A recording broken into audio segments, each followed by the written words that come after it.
Mark, Yes, sir. I haven't heard you mention anything about the attack in Tartus and Lariqiya today. I mean, you know, like maybe 200 people were killed. I apologize. I I apologize. That was in the statement. So we released. I released a statement just before coming in. I'm happy to condemn it from the podium as well. We do strongly. Do you think, in your opinion, that ought to give the regime forces and the Syrian army sort of the leverage to strike back at these the sources of this terrorism? Well, again, would that be the case in any other country in the world? Well, again, Saeed. So we did obviously strongly condemn Daesh's horrific attacks today in the towns of Tartus, as you noted, and Jableh, which are in the northwest province of Latakia. And I think some 60 civilians were killed in these attacks, multiple bombings, then targeted bus stations and included a hospital. You know, we're obviously going to continue efforts to destroy Daesh in the region. We understand that Daesh represents a threat that is palpable to all in Syria and in Iraq.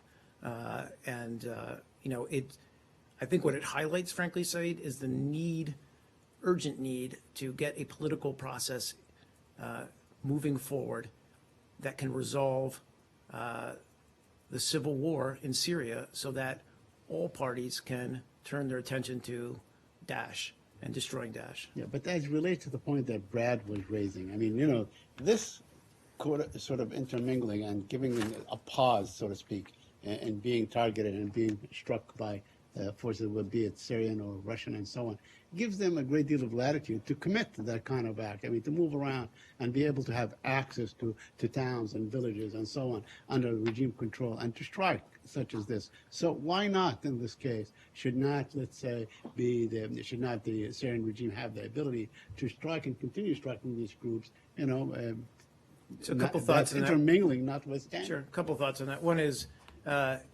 we have been working hard. We've talked about, you know, the fact that we beefed up our operation in Geneva in order to provide around-the-clock monitoring of the cessation of hostilities and really look at working with Russia, working with other members of the ISG, but primarily Russia, and trying to delineate who's where. That process continues. We get that it's a hard process to do. It's hard to map these out, which group is where in Aleppo.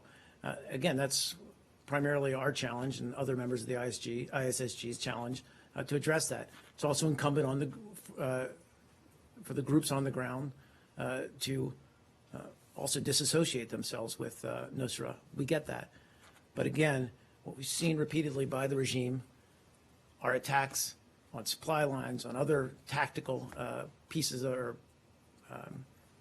parts of the opposition, tactical strikes to gain the advantage, a strategic advantage on the ground, not necessarily aimed at Nusra. And my last question on sir. this issue, should there be like a deadline for these groups to separate themselves from Nusra Well, we've talked about that, and that was one of the things in the ISSG's communique is that there was no deadline, but what we talked about was if groups are repeatedly violating the cessation of hostilities, then basically they are selecting themselves to no longer be a part of that. Please, Pam. On that subject, yeah.